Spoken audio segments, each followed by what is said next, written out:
Christopher Servant is here with us in studio for an in-depth discussion. He is a 1966 graduate of Bishop Feehan High School, the school's first graduating class.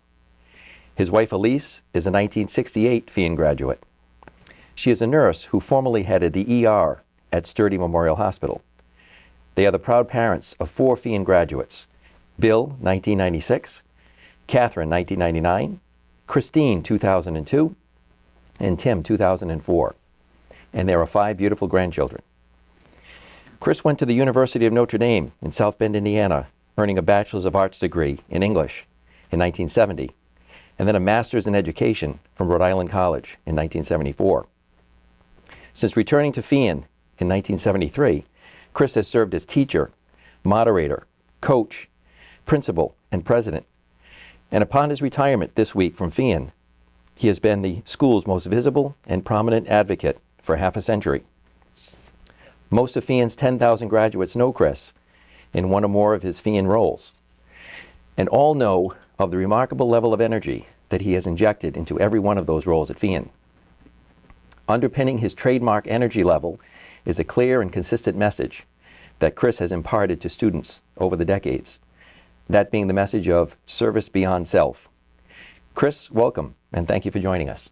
Thank you, Mike. Now, about these 4 plus 44 years with Feehan, how is this possible when you don't look a day over 50? Well, first let me back up and make one small correction. I think you mentioned my class, graduating year 66, was the first graduating class. I don't think my brother will be watching this in Washington, D.C., but Jack Burns, among others, are 65 graduates who are North Attleboro Hills, very well may be watching this. So 65 was the first year we added one class time. I was in that second class, but I will take certainly as a pioneer. As far as age, there's always one thing that's worked for me, and I actually think it's worked against me, and that's my energy. I do honestly think it comes probably from my mom. That being said, I think people peg me for about 5 to 7 years younger than I am. I guess that's not a bad thing. I'm 67. I was 67 in May of this year, 2016. Most people think I'm in the 58 to 62 range. And to quote my wife, Chris, you can look 18, but just don't act 18. So I've had a lot of energy, and I think when you like what you do, I don't say it's not work, it's work, but I don't know if my life is beset with a lot of stress in a bad way.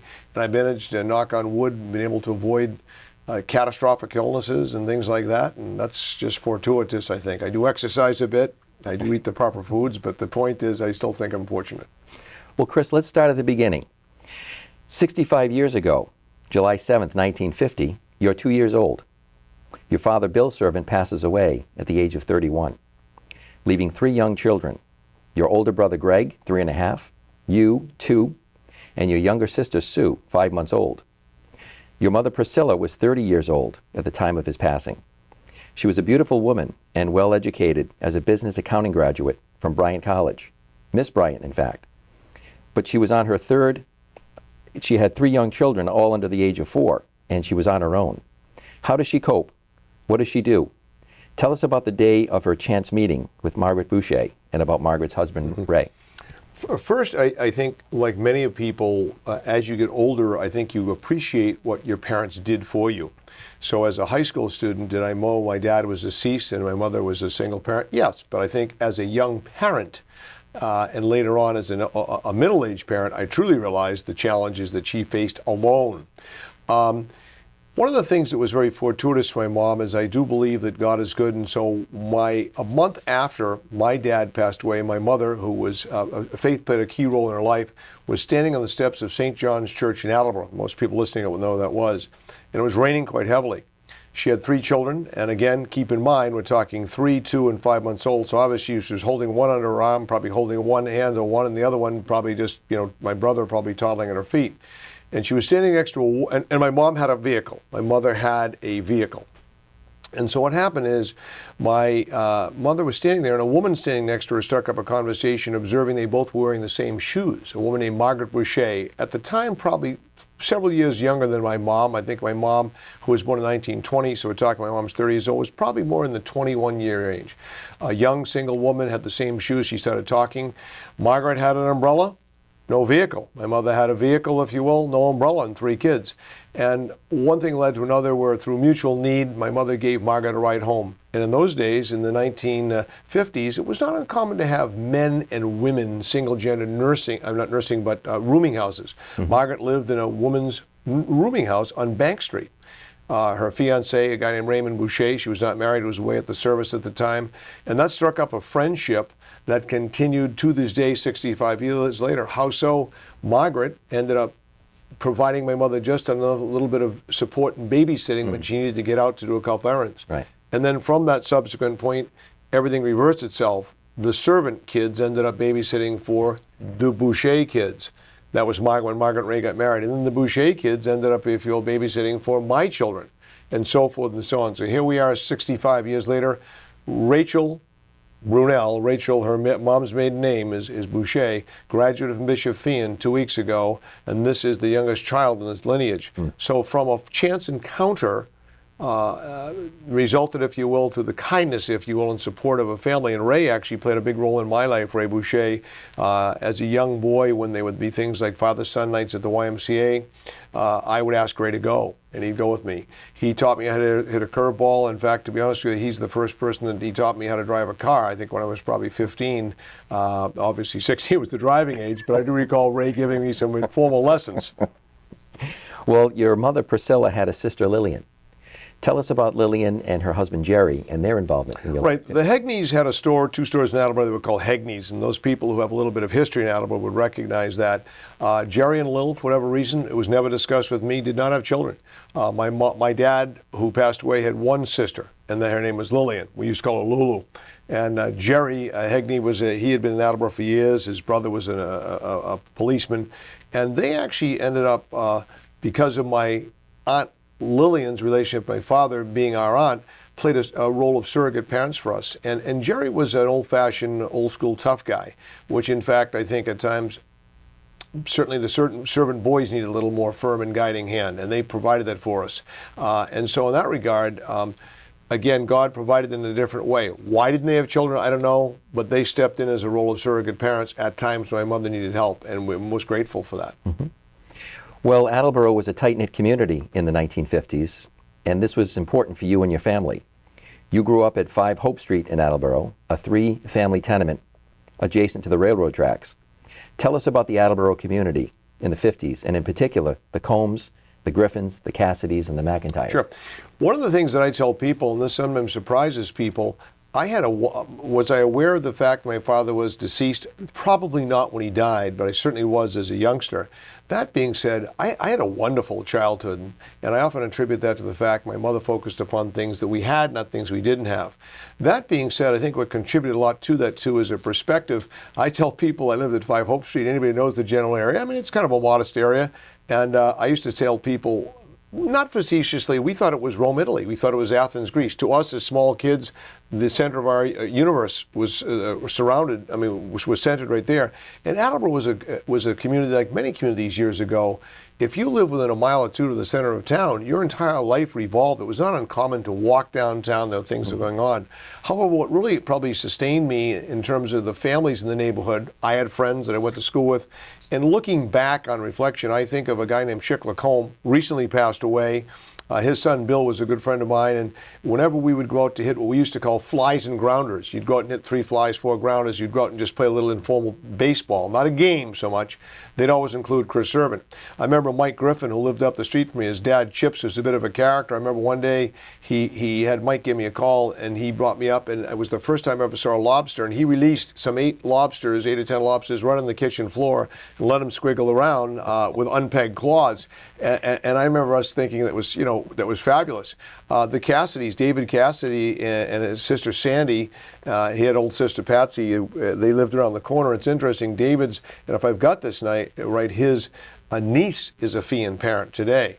And those people provided me opportunities. They invited me or my siblings along when they took a day trip to the Cape. Maybe there was some type of little adventure, whether it was at Rocky Point.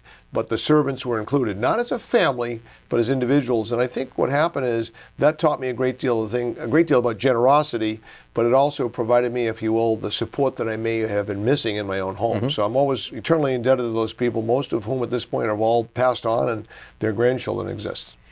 Well, as the kids got into their teen years, Priscilla, your mom, became assistant treasurer for Textron Corporation, a large multinational headquartered in Providence, Rhode Island. The Attleboro to Providence commute is easy today, but in the 1960s, a professional who also had responsibility for 3 teenage children, it was very impractical.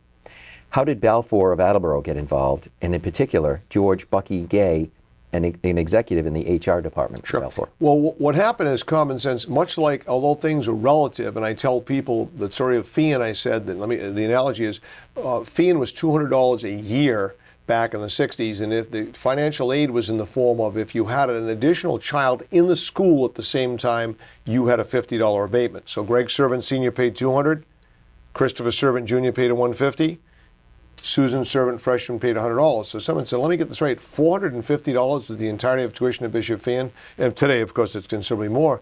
And I said it was, but what people are missing the point is that my mother's total income, and at the time, she was working as a waitress in my Uncle Jerry Hegney store because it gave her flexibility, would make about $2,500 a year. So I tell people, would you, or would anybody, and I actually know the answer to the question, this is a rhetorical question, provide 19% of your total pay, not take-home pay, to provide kids to go to school, be it for high school or college? Most people would say it just can't be done, and they wouldn't do it. So my mother basically, when we entered in high school, my mother realized that she needed greater sustenance if there was any thought of us going to college at all.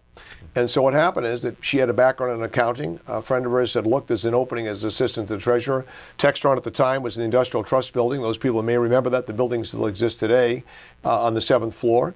And she went to work there. And a little naively, the days of a professional woman in the early 1960s was quite different. So you got on a train in Attleboro.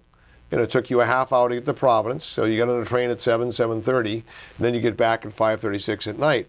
Well, we were independent enough to get ourselves back and forth to school, but my mother realized more and more that she was not there sometimes when we got home.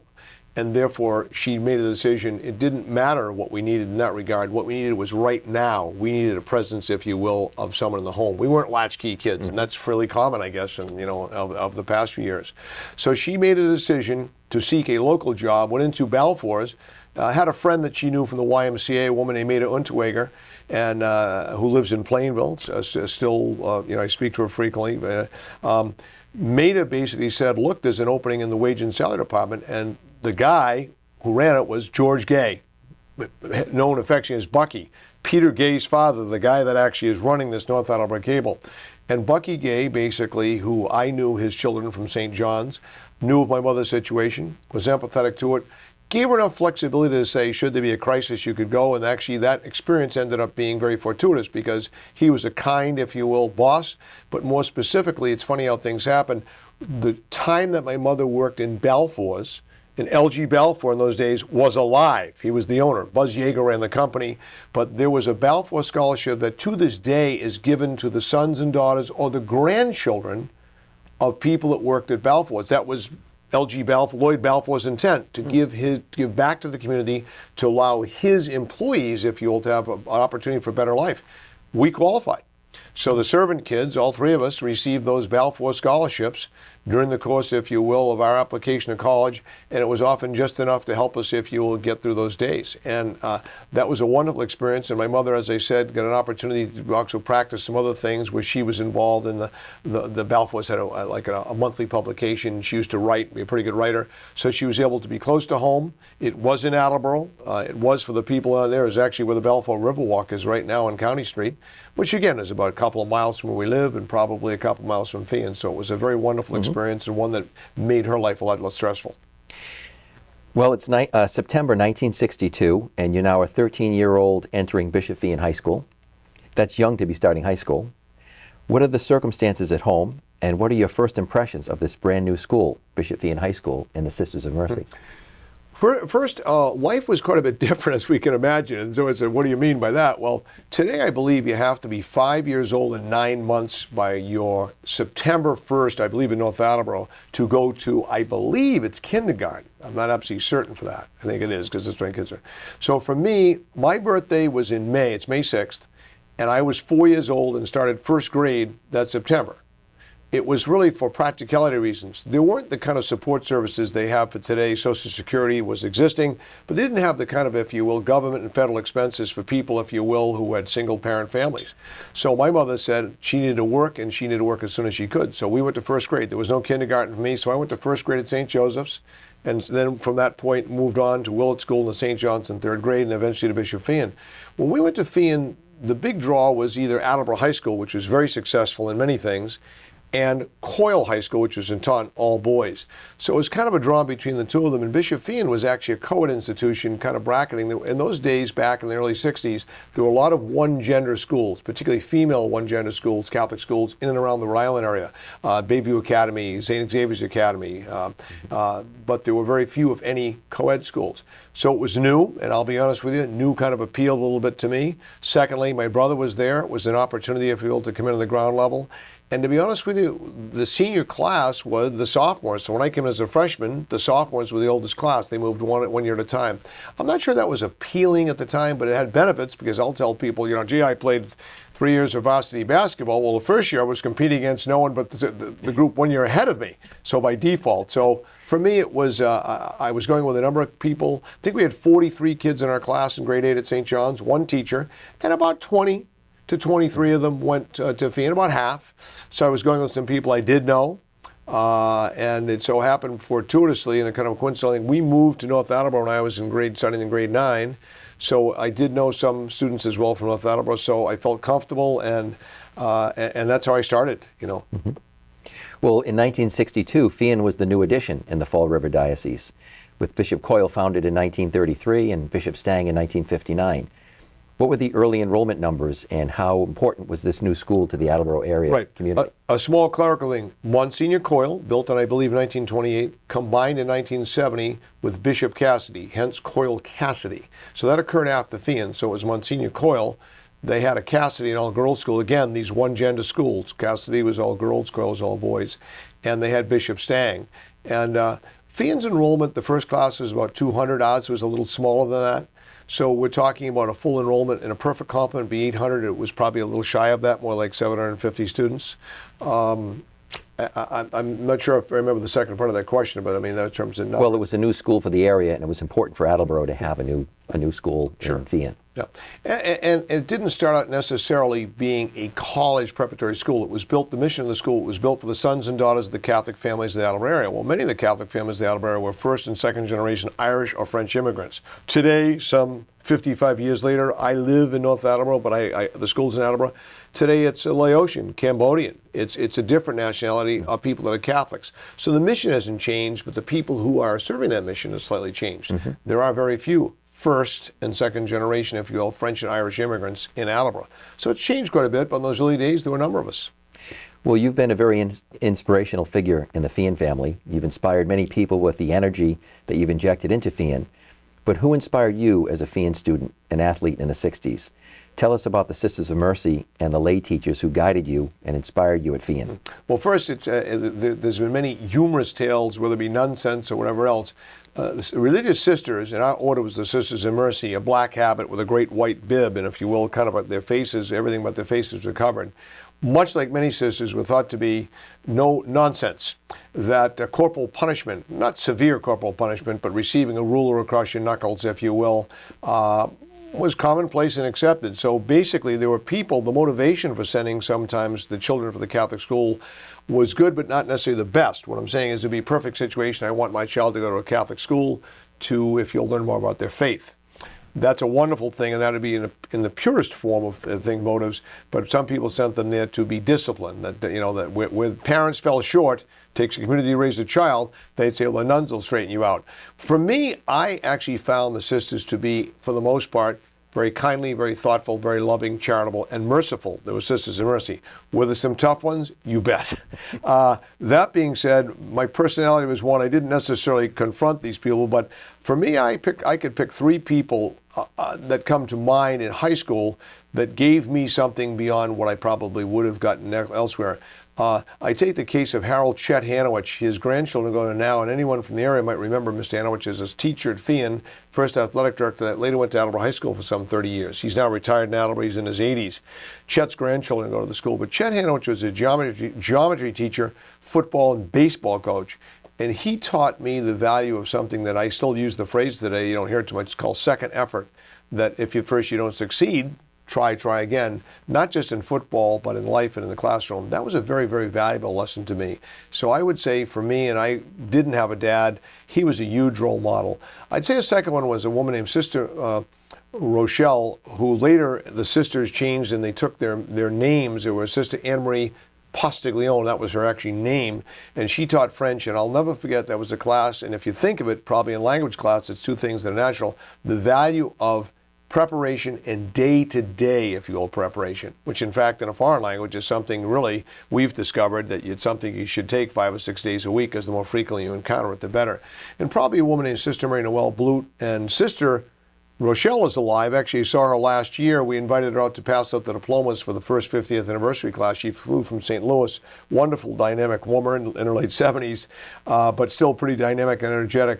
But Sister Noel was passed on, but she was my senior English teacher and taught me the value of the written and spoken word. And I actually tell people I love of something called Dostoevsky, an author which most people find to be a little bit, if you will, cerebral. But I truly enjoyed having her class, and I think the sisters, and as lay people, but as sisters, they struck a human chord with me. They may have been religious sisters, but they were quite human. They appealed to me. So for those people, they were tremendously helpful. And also, particularly, maybe even Sister Noel, making me think a little bigger than Attleboro. The idea that, would you think of going to the University of Notre Dame, which was 1,000 miles away, and frankly, I would have been happy going to PC or to Holy Cross. In fact, I applied to Holy Cross, a place called Bowdoin College in Notre Dame, and those are the only three places I applied to, but that was kind of a frame of reference, and that was certainly broad enough in those days.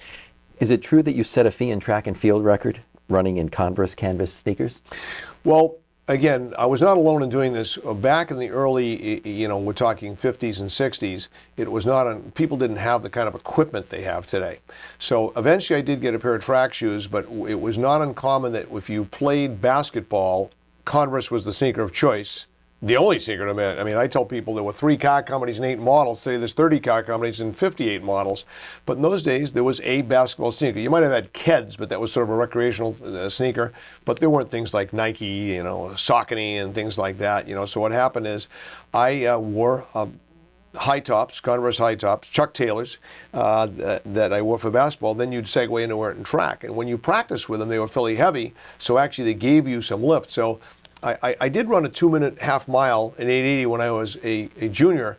I always tell people, I did hold the record for 18 years, but it was recorded as a senior. But my best race I think I ever ran was as a junior. I ran in a driving rainstorm against Fairhaven, and they had a guy named Alan Patton on. He was a state champ. He ran 154.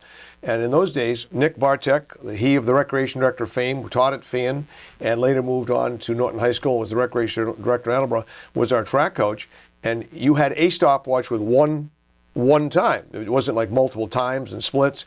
And so if you ran and you won, you got a time. If you were second, third, and fourth, you didn't get a time. You guesstimated. So Alan Patno beat me by about 3 to 5 yards and ran 154. So I said, heck, I think I probably ran 157, but I never knew it in Converse high tops. Later as a senior, I managed to have a pair of spikes called Sauconys, S-A-U-C-O-N-Y. It's still around. I think I'm pronouncing it correctly. It was 4 spikes. And used that, and it did actually have an official record for some 18 years at 2 minutes and a half mile. But it is true that the Converse, I think I ran the fastest race of my life. In fact, to be honest with you, there was a race in North Attleboro, the center of North Attleboro. I have still a little picture. I think I was a sophomore at Feehan, and the Elks ran it, and it was a 2 mile. It was 1.9 mile race, and you ran from the center of town, which is Kresge's, and now the people are viewing this, anybody over the age of 65, so I remember that. You would run up Church Street, take a right down Broadway, go to West, go down West, and then come all the way back down North Washington Street. And I remember running at 9:23, which broke the record by a minute and a half, and beat two good friends of mine, Paul Murray, behind me by probably a scant nose, literally. There was no time again. There was time for the and Rolly Robitaille, who we were friends. Rolly was a classmate, he was in North Attleboro, very successful, if you will, businessman. And that was in Converse high tops. And someone said, well, wait a minute, that would have been a 2-mile time converted about 9:54, correct? So I don't think ignorance is bliss. I think the weight of the shoes probably made us a little stronger, and we just ran in them. And somebody who had a pair of road sneakers was thought to be kind of a very elite lifestyle. Well, since you started Fee young, you also graduated young. You were accepted to the University of Notre Dame in South Bend, Indiana. So in the fall of 1966, you were 1,000 miles from home at age 16. Tell us about the day in October 1966 when you received a knock at your door at Notre Dame's Alumni Hall, and what that personal visit meant to you. Sure. When I went out to Notre Dame, it was all guys. That, first of all, is a little bit of a shock if you're coming from a co-ed environment. It's different. Let's leave it at that. There's a lot of camaraderie between guys. I know you were a Notre Dame graduate, but I believe Notre Dame, you attended when you first went there, I believe it was co-ed, Mm-hmm. And that being said, so my brother was there, and actually I had two classmates. Michael Donnelly from Foxborough was it was a national merit kid. He was a great miler. He went to Fee, and Kevin Miles, who was an accomplished musician, who was also a national merit kid, and they were my classmates. He lived in Attleboro. The three of us were there, so we did have people we knew. There was also a couple of kids from Coyle, a guy named Jimmy Murphy, who I knew, who I played basketball against, another guy named Mark McClellan, a guy named Ed O'Brien, who ended up marrying a classmate of mine. But it was a long way from home. I probably had been away from home most of my life, 2 weeks at a summer camp. And now I go out there on September 1st. My Uncle Jerry drives me out and drops us off. It might have been Ken Miles, Kevin's dad, but either way, my mother didn't do it. And I had never seen the school. My brother basically said, this is it, so this is it. You get dropped off on September 1st. And now the next break is Thanksgiving Day. We have a break at 12 noon on Wednesday, and you have to be back by 8 o'clock on Monday because you could not cut more than 3 classes because you failed. Well, we didn't have the money to take a plane home. So you basically, if you will, you'd have to drive, and it was a 17 to 23-hour drive depending on weather. So we stayed. We didn't go home. So it stayed right to Christmas. So here it is, a period of time between. So I felt bad when the kids went home that lived locally, and about 2/3 of the kids used to live in the Midwest. Now it's more of a international population, but very few kids were from Massachusetts. So I stayed there, felt bad when kids left, felt worse when they came back.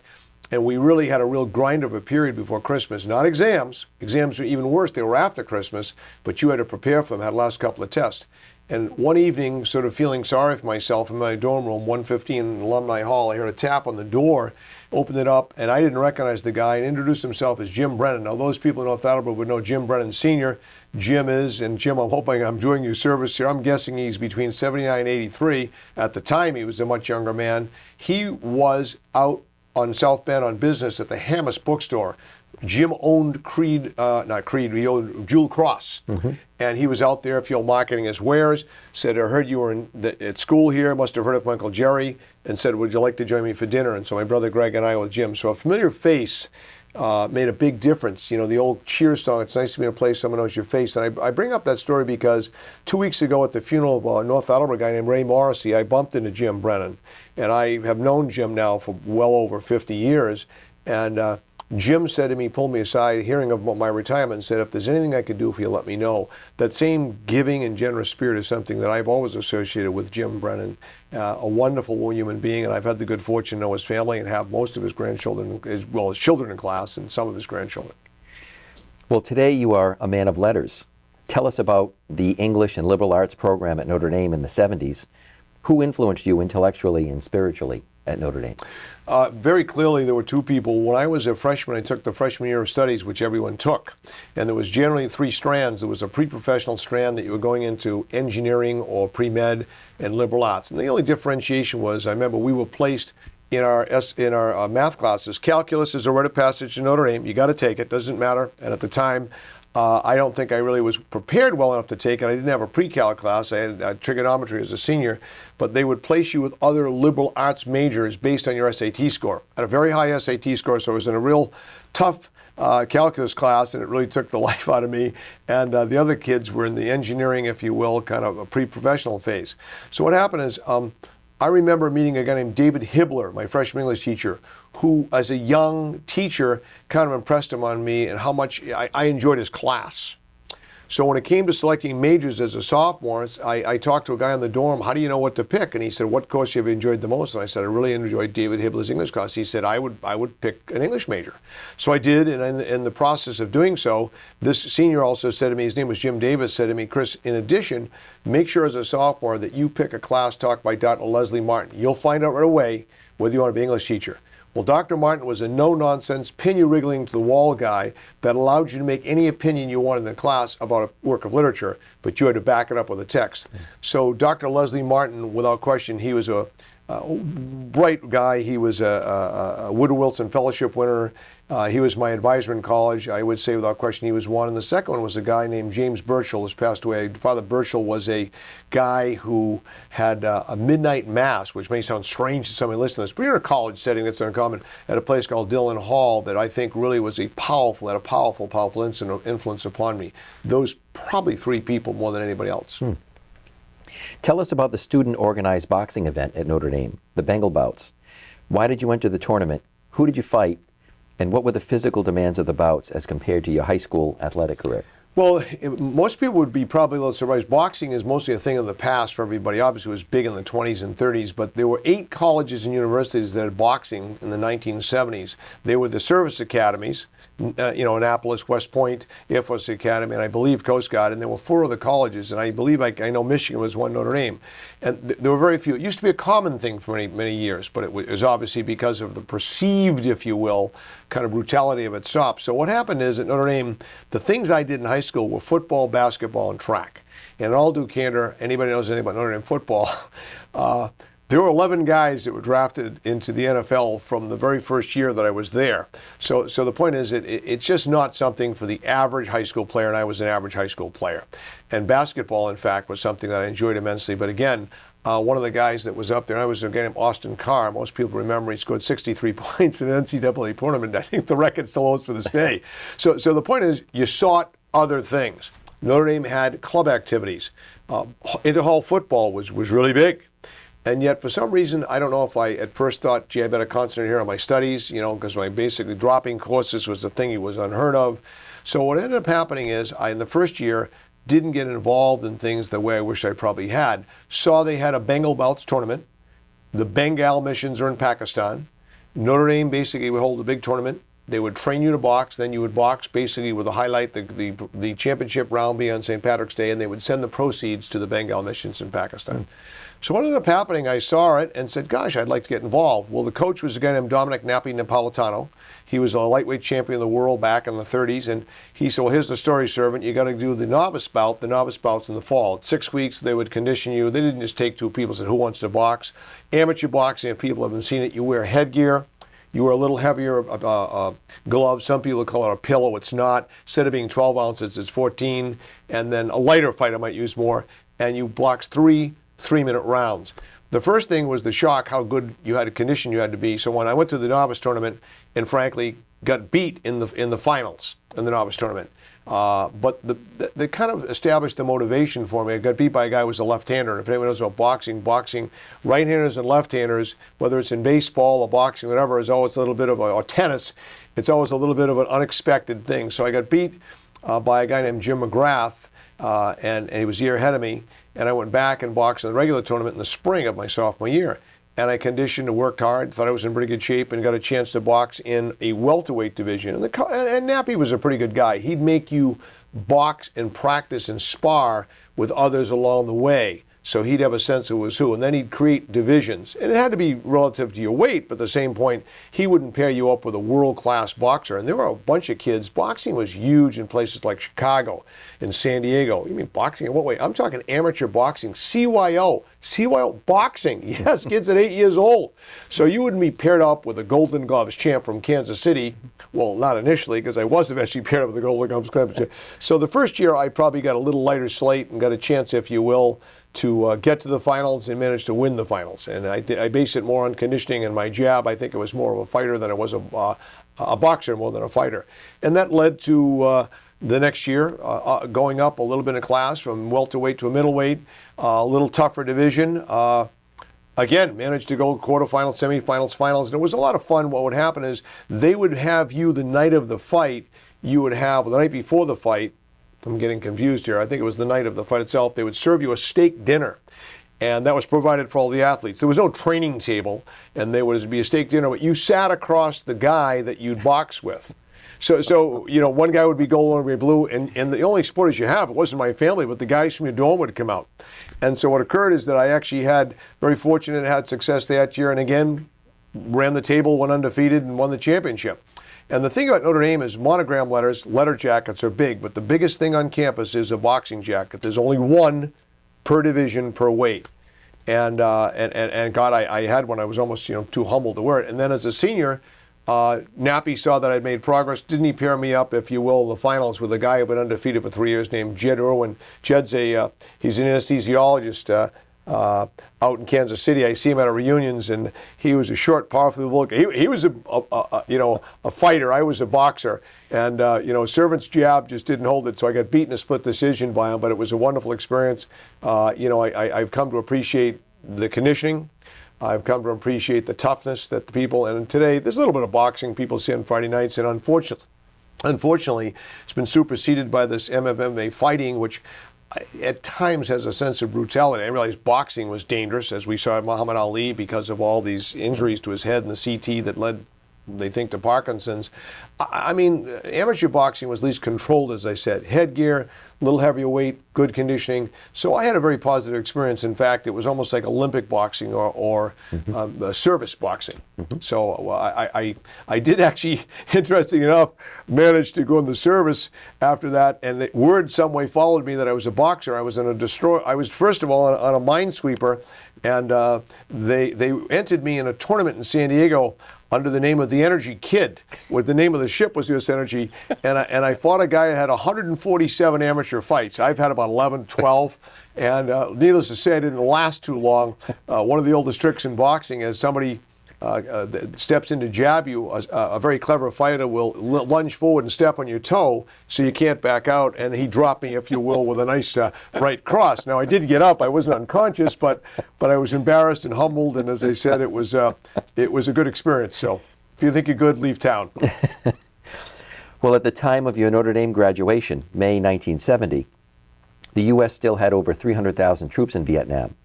You entered the service upon graduation and served as a line officer on the destroyer, the Richard B. Anderson, in Vietnam.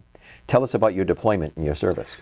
Well, I was in the lottery group. Many people watching this, if there's a person under the age of 50, might say, what do you mean a lottery group? Well, there was a draft and everybody had to serve. And then to make it equitable, they said, fine, we're going to take all 365 days in the year, throw them in a jar and pull them out. So September, I think it was 17th, was the first date out. That meant anybody born on that day between the ages of 18 and 23 was going in the service that day, or within the week or two you enrolled. So there was concern about that. So what I did as a junior and senior, I said, I'm going to have a little control of my destiny. So I entered the ROTC program, not as a regular, people that take pay. And I entered the Naval ROTC.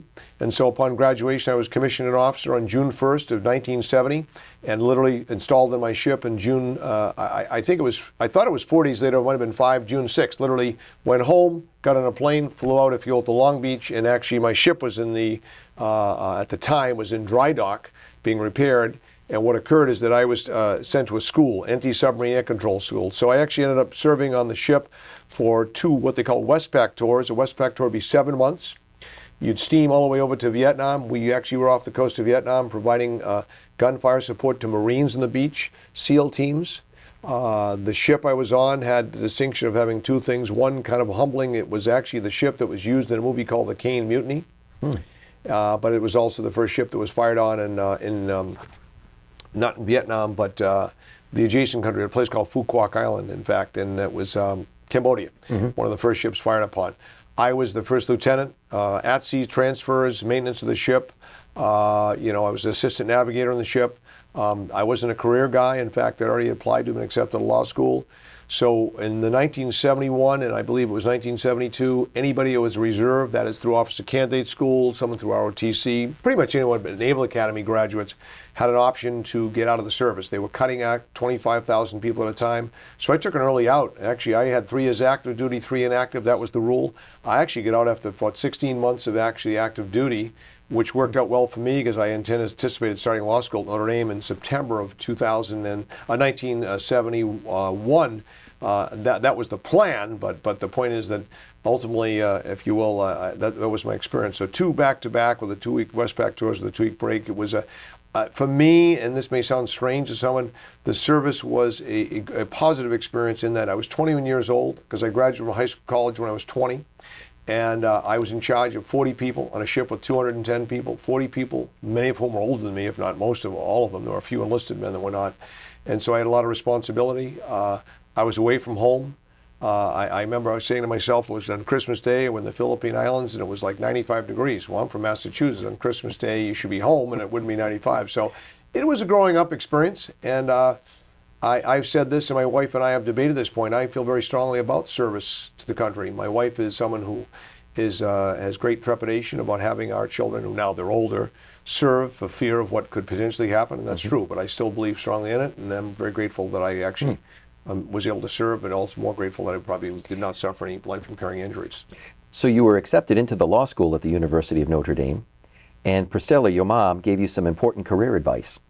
What was her advice, and what happened next? Well, I sorry to cut you off. I got out of the service and immediately got into a car. I had a 1971 Sunbeam Alpine. That actually is a car for people listening to this, and it was an English car, and I drove across country about 2 days nonstop, got to South Bend on roughly mid-September, thinking I was about 2 weeks late for law school. College started about the first week of September, and Dean Broderick said, Chris, you got a problem. Law school starts about mid-August. Now, you may say, why didn't you know that? Well, I didn't really, I just did that. He said, I'm going to tell you what, take some time off, come back in January, we'll be all set. So I went home with the intent that I was going to go back to law school.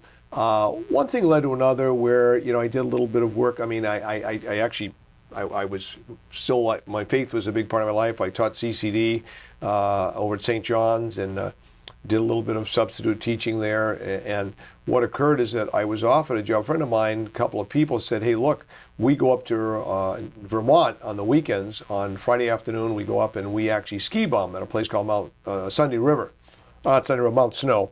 And what they do is that you actually work from 4 in the morning till noon, doing a variety of things, making beds in one of these dorms, serving foods, acting, if you will, as a support to the chef, cleaning, if you will, toilets and bathrooms. And I went, they said, we encourage you to go. It's a fun time. I'd never really skied, went with them, had a great experience, and said, gosh, this is great. And so what I did is I went back a second time the following weekend. You could do it. They didn't charge you to do this. They didn't pay you, but your pay was your ability to get a ski lift ticket from noontime to when they closed at 4 o'clock. There was no things and such things as night skiing. Well, what happened is the manager of the place heard that I was available and said to me, a guy named Frank, God, what was his last name? He was an ex-Marine, and said, hey, look, would you like to work here? I said, well, I'm going to law school in January. He said, would you like to be the assistant manager? And frankly, to tell you the truth, I actually said, I don't think so. But give me a time to think about it. I asked my mother about it just out of curiosity as consulting, and she said one of the regrets that she had in life, I didn't have the opportunity following college to do maybe a little adventuresome things on Uncommon, maybe take a year of work or something, or a gap year or whatever. And so she said, I'll tell you what, you'll never have another chance to do it again. So I said, fine. And so I went back there thinking I was the assistant manager, but the unfortunate part he didn't tell me is the shift was 11 at night to 7 in the morning, which frankly, from the service, that's called the first and second dog watch. I always hated those watches from midnight to 8 in the morning. You got to get up, you're tired, it's dark. So anyways, I did that for about 4.5 months. The good news is I got to ski 114 straight days. And you ski with the people at the mountain, not the guests. Working in a place where I was called the Snow Barn, it was a dormitory thing. All of the ski instructors, and at Mount Snow in those days, they were all European. They try to have a little bit of a cachet kind of thing they're drawing. And in addition, the ski patrol people, which are hardy, durable skiers. So I actually got a chance to ski with good skiers. And the understanding was, you ski every day. Why would you not ski? So if it's raining or snowing, this, that, you skied. So today, someone listening to this might say, well, you can't ski when it's raining. Well, you can. In those days, they'd take an old black trash bag, make a hole through it, and go out and ski, and you skied. So I actually had a wonderful experience learning how to ski, which is something that I've carried forth with my family, taught my wife to ski, and frankly, my children. And we've skied for over 45 years. And every February vacation, and this year I won't have to be restricted February vacation, get to go skiing because of that experience in Mount Snow. And the interesting part, it ended up passing on law school, which ended up resulting in something else I chose to do, working at FIAN, but yeah. Well, tell us about the start at FIAN. What did you first teach there, and what activities did you coach and mentor? Well, what had occurred when I finished the snow, as you can imagine, snow melts in, well, depending on the year. I mean, we didn't have much snow this past year, but snow usually melts in April. So when the snow melted, I had about 4 to 6 weeks where I came back to FIAN. And one of my good friends, Lou Gazzola, had to do a couple of weeks of active duty. He was in a reserve unit. So what happened is I filled him in at FIAN. I said, God, I really enjoyed this. When I came back into an environment where I had gone to school, saw people who I had worked, teachers who had influenced my life, said, wow, this is great. My trigonometry teacher, senior trigonometry teacher who also taught German, Sister Therese Agnes. Those, that name may not strike too much of people. She's the chancellor at Salve Regina right now. She's in her late 70s. Wonderful woman, was the principal. So she was a young woman when I had her for math, probably 28 now. She's probably 33 years old. She's the principal of FIAN. Would you like to teach here and coach? I said, God, would I'd love to. So I just kind of put the whole thing on the law school on the back burner and started teaching English at FIAN. In those days, you taught 4 English classes and 1 theology class, which I had a minor in theology from Notre Dame. That didn't daunt me. And I remember one of the classes I taught was creative writing. And looking back, and we're talking 50 years ago, you know, not 50, but 45 years ago, I kind of chuckle to myself the stuff I did in the class, which was kind of really a little far out and creative. And it's interesting that a number of people over the past month heard that I was leaving and contacted me and said that was the greatest writing class, it's humbling, they ever had, exceeding college and everything else. And I think it was probably because I tried to think a little out of the box and did some creative things. You know, it wasn't teacher-centered, it was student-centered, right. Which today, in fact, that's the big thing. So I taught English and... I took it with you and I agree. Yeah, well, taught English, and the first year coached some football. Then the next year they said, we'd like you to coach basketball for a year, girls basketball. I said, look, I played high school basketball. I'm really not interested. It'll be a year, it would have been 15 years. Much of those early days in a Catholic school, the religious sisters held a great deal of sway over you, call it Catholic guilt. And so I actually started in the fall of '72 and have been there ever since, unbroken for 44 years. Did the teaching and coaching come naturally to you at first? And what was the starting salary for a teacher? Yeah, there are 2 things. I've often said this, good teachers are good coaches. And I don't want to say good coaches, good teachers, but they can carry over. Coaching is teaching. It isn't yelling and screaming. Yes, it's a motivation. So in fact, good coaches often break down. We had a guy named Eddie Gagnon who I coached with, who was a basketball coach. He'd often say to me in a basketball situation, what is the drill you want to run and work backwards? Now, in English today, it's interesting to talk about backward design. Where do you want to be? How do you get there? Eddie would take a drill and say, let's break it down into its parts to see how we're going to create drills to teach the drill, the parts of the drill. And so in that regard, I think coaching made me a better teacher, but it also allowed me to get to know kids who see teachers outside of the classroom. And in my case, you know, I'm a little more typical of a 50s teacher. What do you mean? Well, people used to tell me in the 50s, you saw your English teacher, your math teacher at church, in the supermarket, at the movies, on the street. Well, I live in town. I live in North Attleboro. So the good news is that I know a lot of people that when I'm at the YMCA, someone will tap me on the shoulder, yes, in the shower room, and say, can we talk about my son or daughter? I don't particularly care for that, but that happens. But at the same point, the tough part is when tough decisions have to be made about kids, I'm in the town too. So I feel the pain that people have. So in that regard, living in the community, I don't regret that, although there were times it was tough. And the very final question I think you asked was about the starting salary for a young teacher. Yeah, the starting salary, my memory was $5,200. So I didn't have a master's initially. It was $5,200, which somebody might say, well, and we were paid over a full year. That's the advantage of the school. So we get $100 a week. But, you know, it was probably not much. A public school was probably about $7,000. But in those days, the general thought was, and it still is, that teaching is a vocation. Now, that being said, it certainly can't pay a mortgage, but I was very blessed in the sense that later on, when I did marry, my wife was a nurse and was able to not only have flexible hours, but had a fairly competitive pay, which I think to this day probably allowed me to stay there.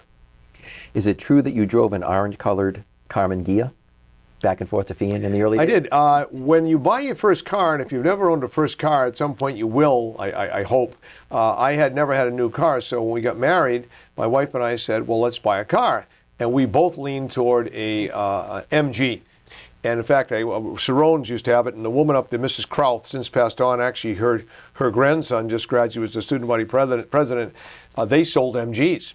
So in fact, I went up and looked at one, and she said, man, it was a sporty 2-seater car. And we were chatting, and Mrs. Krauth, I informed her that my father-in-law owned a place called Imported Auto Parts, and he sold strictly Volkswagen parts. I wouldn't want to let Smokey Cerrone hear this, but she pulled me aside and said, let me tell you something, friend. I'd recommend you buy the Volkswagen, which we bought a brand new Volkswagen from Scott Motors in East Providence. And it was, pardon me today, I hope I'm not politically incorrect by saying this, it was referred to as Chinese red. It was orange. Now, I'm not sure where that phrase comes from, because Chinese red, I'm sure, referred to the color of someone's complexion or something. And I certainly don't mean to be disrespectful here, but that was actually what it was called. It was orange. Drove it for 10 years, paid $3,050 for it, and sold it in 10 years for $3,050 to a student of mine. In fact, Becky Lewicki, she's the tennis coach at Providence College. She went to Fian. So it's a fun car, two-seater. We gave it up. It didn't even have a rumble seat, but we had two. Again, if people are hearing this, they might God be horrified. There weren't things as seat belts. There were car seats. We had two babies in the back seat. But we ended up having 4 children, and both of us came to our senses and said, we need a bigger car. And at that moment, we went on with a series of vans and station wagons. To this day, I still drive one. Well, as you began the transition, Chris, from teacher and coach to principal and president, what were your aspirations for Fian? What did the school need in order to advance and to modernize? Tell us about the academic expansion with DeSantis Guidance, Doran Arts, Mercy Hall, and also about the athletic makeovers with McGrath Stadium, Beach Field, and the new fitness center. Well, it's interesting. I'm not a career administrator, meaning some people get into teaching and say, I want to be the principal, I want to be the superintendent. That never entered my mind. I enjoyed teaching immensely and would have been happy teaching my entire career. At approximately 30 years into my career, after teaching, I was chaired the department, and even but even in those days, you didn't get a period off. I would teach 5 periods of English. Really felt that I enjoyed the work, enjoyed the subject matter, and I say this not joking. I really felt I was getting to be pretty good at it. And it was after 30 years. Well, I think good teachers refine their craft. And I got to a point where I felt I could enter, my ego told me this, not reality, that I could enter any classroom with any level of kid, and because I had so much experience, would be able to engage those kids and have them learn despite their learning styles and differences. So what happened is, when George Milo left Fian, and this was back in 1994, he came to see me and informed me in the first week of June, which even that's kind of far-fetched, that he was leaving, become superintendent, and recommended me becoming principal. I said, I'm not interested. My son was going to be a freshman, my youngest guy, and my daughter, one of my daughters, was a senior. Well, through a series of faculty visits from Paul Oboy, who is still there as out there, Lou Gazzola, who's still there as an English teacher, Peter Galligan, who retired as vice principal of student life, and a couple of other sisters, Sister Patricia Harrington, God rest her soul, passed on, people said, we want you to be the principal. And so, with a little reluctance, after discussing it with my son and daughter, my daughter said, fine, my son said, I'll give it a year, I became the principal. And during those 4 years of principal, if you will, it was preceded by a little work. I was working with alumni. I guess you don't think if I were king for a day, what would I do? But as principal, you're seeing a bigger picture. In one sense, you're stepping back from the kids, you're working more with parents, but you're seeing a bigger picture. And I think I realized in those points that Fian, which was now, this took place in 2001, so we're talking Fian was now 40 years old, was starting to show its age. And frankly, at that point, I kind of took on the role of, if you will, advancing director and principal simultaneously, with the idea that we need to renew this place. And what occurred was that I had worked the previous few years helping George Milo, if you will, build a little momentum for the school, generating alumni, if you will, interest, and realized that this unfortunately, and this is not a comment upon the people who were there, but no provisions were made for the future. So if a roof needed replaced, you say, well, what have we put away in the rainy day fund? Nothing. Okay, we need new tennis courts. So you've obviously been putting away $10,000 a year for that. No. So I refer to it as being like in a 10-foot hole, you were down and ground level is where they should be. So for me, I called in some people I knew and formulated a 10-year plan, figuring I can give this job 10 years and I will be able to, I think, this is my ego, maybe help the school move forward. Well, after 5 years in 2006, we had just started to move forward on some smaller plans, McGrath Stadium, the Mid and DeSantis Guidance Center, asking alumni for support. They called me in and said, look, you're all done as principal. And I said, I'm okay with that. I told you it was 5 years.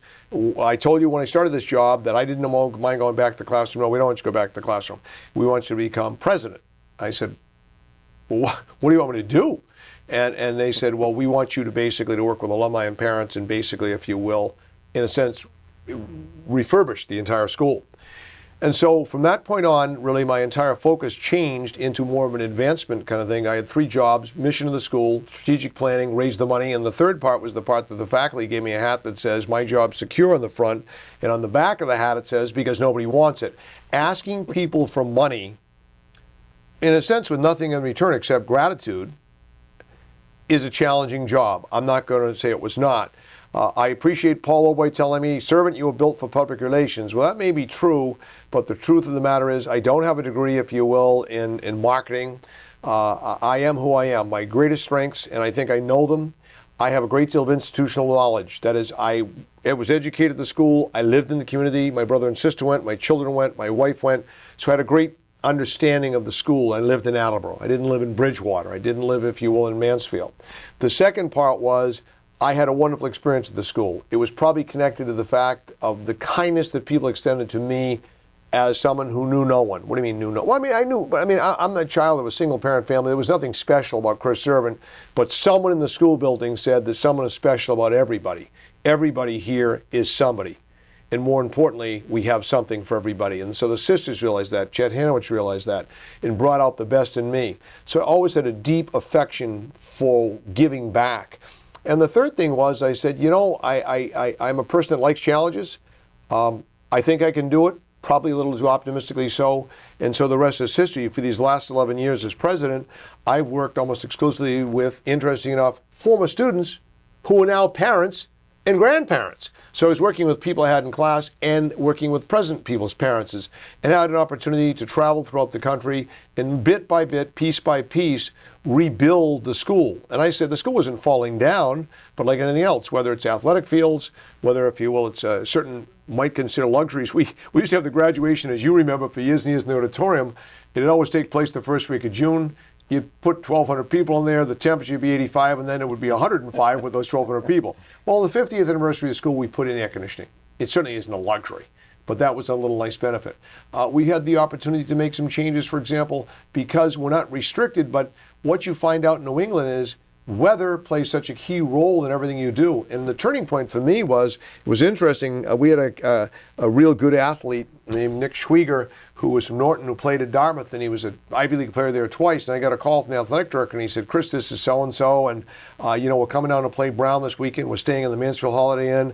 I wonder if we could practice at Feehan. You know, your guy is the major domo here. We thought it'd be exciting for him and the kids." Well, we had a grass field, and we were playing Somerset in a big championship game that night.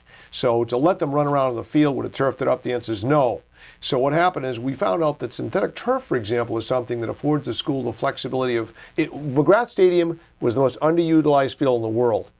We used it in the fall for boys and girls soccer, 10 games apiece, varsity soccer only. Mm-hmm. We used it for freshmen, JV and varsity football. We needed goalposts, 5 games each, 15. So for 35 contests, we would use that field. Now with synthetic turf, we can use it year-round. So changes like that. More importantly, I'm more proud of the technological things. Any athletic things were done at the end of the thing, but we made huge technological improvements, brought the school into the 21st century. We've been on a one-for-one iPad initiative for 4 years. It isn't just something the kids are given. The kids utilize it. They're well prepared for school. I mean, you start to think about it, Mike, you have children, and I have grandchildren, and I see my now 5, but when she was 3 years old, my granddaughter, Mary Catherine, used an iPad. And I don't mean just diddling around playing games. I'm talking about using the iPad. Yeah, it wasn't calculus, but she knew what she was doing. So now you're going to say these kids are going to come to high school and go back to no technology. Mm-hmm. So you really have almost an obligation, I think, to do that. So I'm very proud of the things we've done. It's been a team effort, generosity of a lot of people. I've been the right place at the right time. I'd like to think that this will continue under the leadership of a guy named Tim Sullivan, but time will tell. Let's talk a little bit more about generosity. Today's Feehan is the pride of the Fall River Diocese. The expansion and refurbishing that took place doesn't happen without generous financial support. Over the past 20 years, you've asked many in the Feehan family to be generous. Tell us about what you've learned about generosity.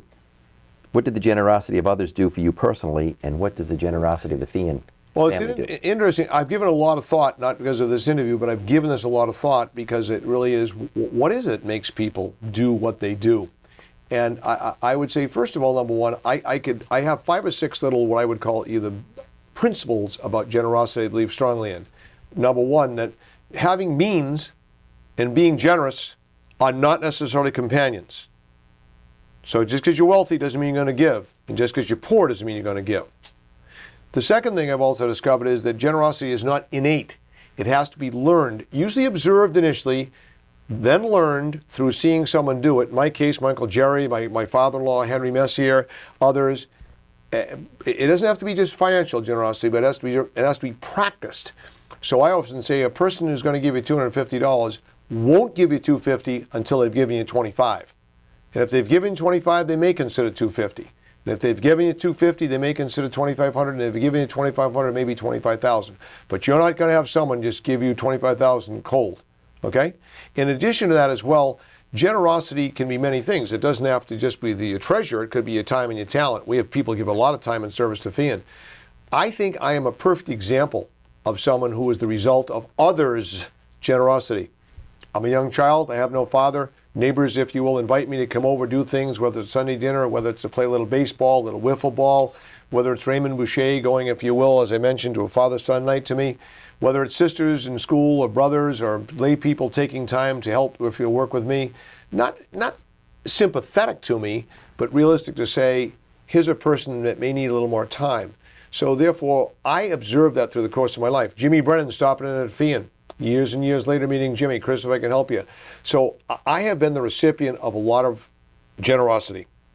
And as a result, I have come to understand that people's generosity is learned, it's practiced, and to be honest with you, one of my appeals to people, Mike, which you might find humorous, is on occasion I've said to people when I've asked them for support, I could not sell a Volvo, and that's nothing wrong with a Volvo. I don't drive a Volvo. I only can sell what I believe in, and I believe in Bishop Feian High School and its transformational powers.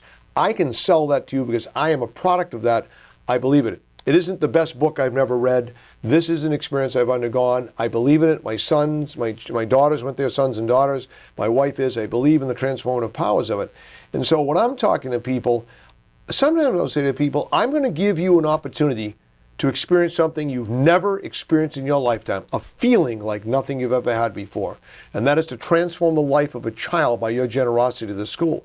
So we've had people give to the school that help underwrite the cost, if you will. And there are no scholarships to the school. The scholarships, if you're a top 5 scorer in the exam, but outside of that, it's need-based. But we give people money, if you will, if they're need-based. Chris Servant was need-based. When his brother was a senior, I was a junior, my sister was a freshman. Yeah, here's $50 off for each of you. And my point is that people are very, very grateful for that. And more often than not, they see through that experience, they learn generosity. Then they have to practice it. I'm a big believer at FIAN. We worked hard to build what I call a culture of giving. And it's giving of time, not just of finances. And many people who don't live close to the school, giving financially is maybe one of the first things they can do. If you live in California, to send $100 back. I have a guy named Mike Fahey. He'd be embarrassed I say this. He lived in Norton. He's an attorney up in Gloucester. Every year sends me several $100s. Chris put $300 in the Jim Ferrara Scholarship Fund. Jim was a 65 grad who many people know from this area. He was a North Attleboro guy, married a classmate of mine, worked at Drogan Marciano, really dynamic, charismatic guy, coached Pop Warner football. He contributes to the Jim Ferrara Scholarship. Someone who's played Pop Warner football, a kid from North who gets the scholarship. Secondly, Chris, here's $200 for a kid from Norton, which is his hometown, who you think's in need. Give him this. And here's $200 for the principal's discretionary fund. The principal's, do you think that someone in that school would need something? I tell the story about generosity. Kid named Dana Fiataroni from the class of 94 ended up being a great kicker from FIAN, went on and kicked at Holy Cross, Patriot Kicker of the Year, great kicker. So he works now at Sikorsky Air Force. He works at Sikorsky, the airline construction people in Connecticut. So about 5 years ago, I get this little note, and in it I noticed that my auction chair says to me, Chris, are you aware of the fact that a guy, an alumnus from the class of 94, bought the prom package? And the prom package was for a tux, flowers, and a ticket to the prom and a limo, okay? And a guy in Connecticut bought it by the guy, and she told me, this guy, Dana Fiataroni. I said, that doesn't make any sense. He doesn't have any relatives at the school. So I called him up and I said, Dana, I just want to thank you for purchasing this online for our auction. What's the story? And he said, Mr. Servant, you remember my mom and dad when I was younger? He said, my mom was a single parent. And every time we came to a social event, a dance, a prom, my mother was so anxious about the fact that she couldn't provide for us. I'm in a position now where I can do some things. I want you to pick somebody in that senior class. You pick somebody who was like me, and I want you to give them that package. And I'll never forget that story. I've told it to several people. It's an awesome story about a guy giving back. And there are people, Mike, that you'll find out that have the capacity to do even more. And in fact, even in my little twilight days here, at my end of, I'm still working as I have another week to go here in soliciting people in what we call the Spire Society. And says, what's that? That's planned giving. That's something after you and your wife leave this universe that I'm asking that you'd consider contributing a small portion. I've done it. 5% of the entire servant estate, my wife died, 95% are going to the four servant kids and their children. As everyone else watching this is what you're probably going to do. But for me, I said, would it do any harm to have 5% to give to Bishop Fien High School? Now, my estate may not be worth $100,000. But yet, if it were $100,000, the school would get $5,000. If enough people did that, enough of those ships, enough of that blue sky came in, it's going to give opportunity. And the thing about Fien that most alumni are adamant about, they wanted to retain the character that they had when they were there. And the character isn't necessarily a wide diversity in color because we reflect our community. We don't get kids from Connecticut, New Hampshire. We're not going to get them. We're not a boarding school. But we actually need to have people that have economic diversity. So someone, rich kids go to Fien. I disagree with that. Rich kids go everywhere as well. But there are kids in need, and we are able to supply over $650,000 to $700,000 in financial aid to kids. So the person says, I'd love my son to come to Fien, but I want my second child to go. I need a little help for the first child. If we do, we can send the second child. That's what we're there for.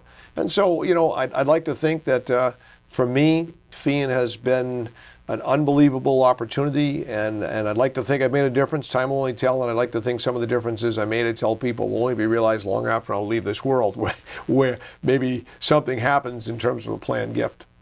Well, as Fien's leading fundraiser, Chris, you've traveled far and wide to visit with Fien alumni. Tell us about some of the places that you've gone over the years to visit with Fien alumni, and recently you attended a New York City film premiere for a Fien grad who wanted to have his high school English teacher with him. Yeah, I've been very blessed. We don't do international travel, and some of listeners say, why would you do international travel? Well, this isn't Tabor Academy. This isn't, Exeter Academy, Andover. It's Bishop Fien High School. We do have graduates in all 50 states. Logically, the majority are concentrated in New England, not surprisingly so.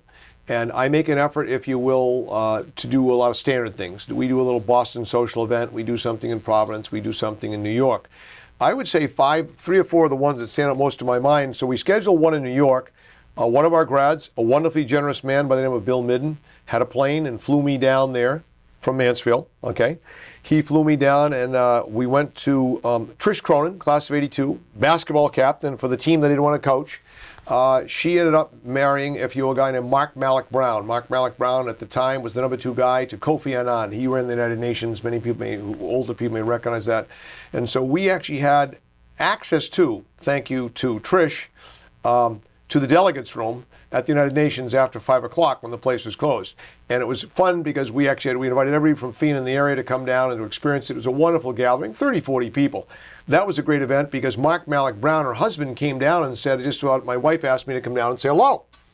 And he said, as I was walking down there, I had to excuse myself, and the delegate said, look, I've got to go downstairs to my wife's high school class, not a class, but her coach and the head of school having an event down there. It's a place called Bishop Fien. And a guy in the audience said, my wife's in Bishop Fien. And it was a guy named Hans Anker. He married an '82 grad named Lisa Jordan. He was from Holland, and his wife was there. Another fun event was at the 17th Street, the Army-Navy Club in Washington, very exclusive, 150, 200 years old, that I had the opportunity because of one of my students who was a military guy. I was as well. I probably could have got access to it. We held a social event down, the winter event. One of the more fun things too as well is we've done a great thing in Philadelphia. Dr. David Nazarian, class of '82, hosted an event for us. He is the most prolific surgeon on the East Coast, hips and knees, and he works right there in Pennsylvania. And we invited all our graduates and people to come to his home, which is right in the main drag. Fabulous experience. California has always been a fun thing. We go to California, we usually do 3. We usually do we go San Francisco, Los Angeles, and San Diego. Probably 2 of the more enjoyable ones were basically the one at San Francisco. It was called Pac Bell Park, and the guy in charge of tickets was an '89 grad.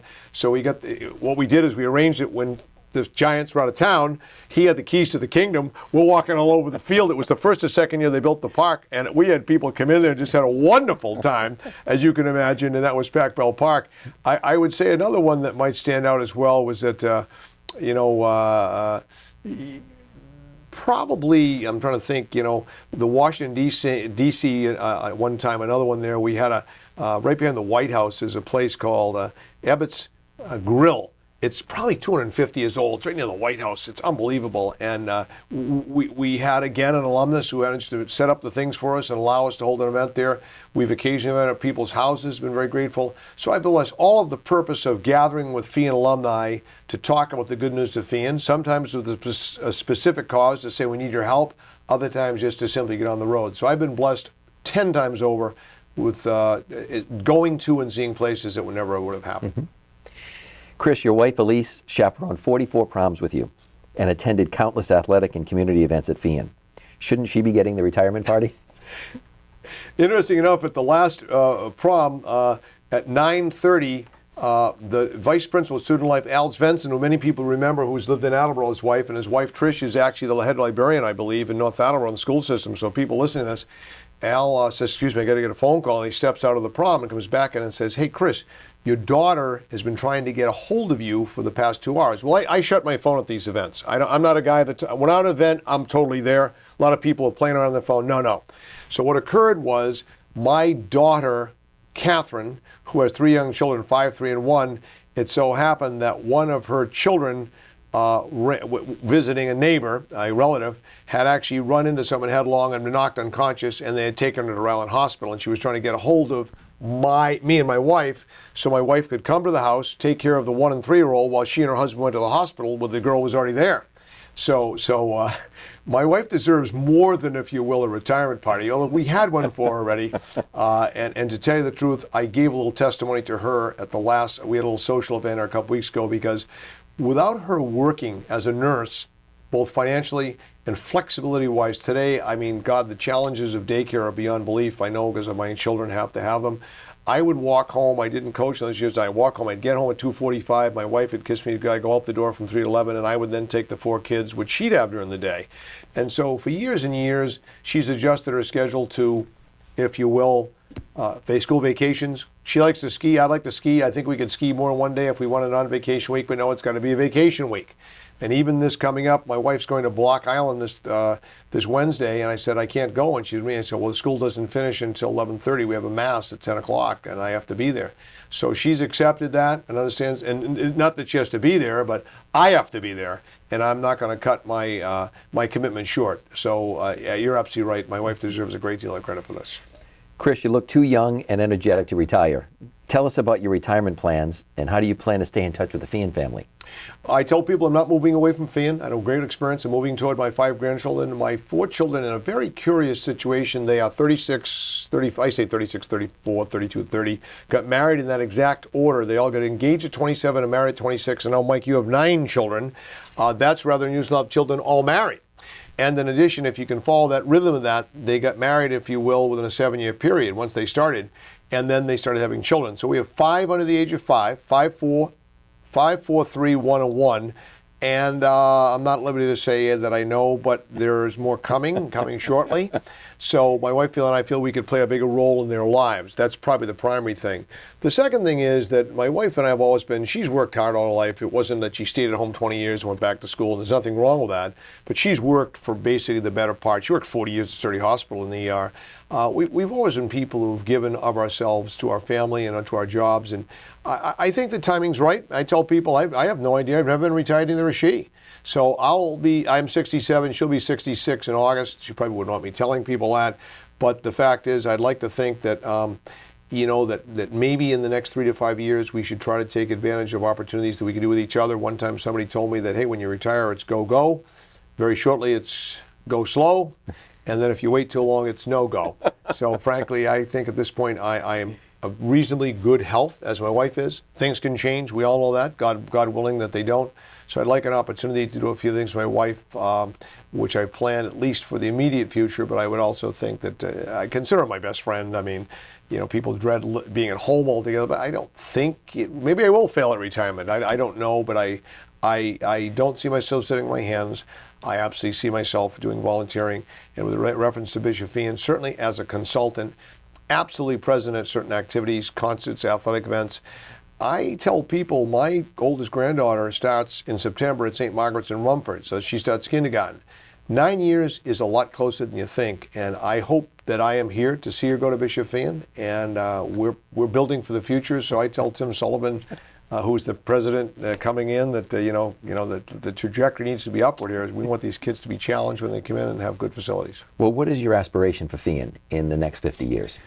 Realistically, I think in a simple way, it would be nice, not nice, it would be my dream that Feehan would be existing in 50 years, which is a rarity today. Meaning many Catholic schools are not, they're on the ropes. Yeah, BC High is 150 years old. I think LaSalle in Providence is about 140, 145. I'd love to be able to have that kind of longevity. I think the second thing is that I'd love to be able to have Feehan be the transformational school that it has been. Not become an elitist school. A lot of people say, oh, gee, it costs $10,000, and I'm not ashamed to say that. I tell people it's one of the lowest 10% in New England. It's the most inexpensive school in all the Catholic schools in the area. St. Raphael's, LaSalle, Henrican, BC High, Xaverian, most of those are 2 times more than Feehan.